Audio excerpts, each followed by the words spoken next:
Google page open করব। Open করার পর সার্চ সেকশানে ক্লিক দেব।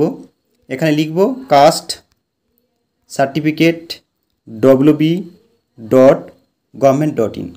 এরপর সার্চ দেব। সার্চ দেওয়ার পর দেখবেন কাস্ট সার্টিফিকেট, এখানে ক্লিক দেবেন। ক্লিক দেওয়ার পর পরবর্তী পেজ ওপেন হবে। এরপর দেখবেন SC ST এই সেকশানে ক্লিক দেবেন। এরপর ঠিক নিচেই দেখবেন ডাউনলোড সার্টিফিকেট, এখানে ক্লিক দিতে হবে।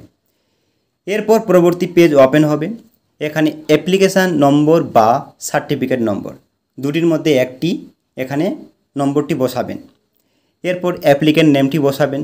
পরবর্তী ডাউনলোড সার্টিফিকেট, এখানে ক্লিক দিতে হবে। দেওয়ার সাথে সাথে দেখবেন আপনার সার্টিফিকেটটি শো হবে। এইভাবে আপনার ডিজিটাল সার্টিফিকেটটি ডাউনলোড করে নেবেন। এরপর ডাউনলোড লেখাটিতে ক্লিক দেবেন। ক্লিক দেওয়ার সাথে সাথে সার্টিফিকেট ডাউনলোড হয়ে যাবে। ওকে।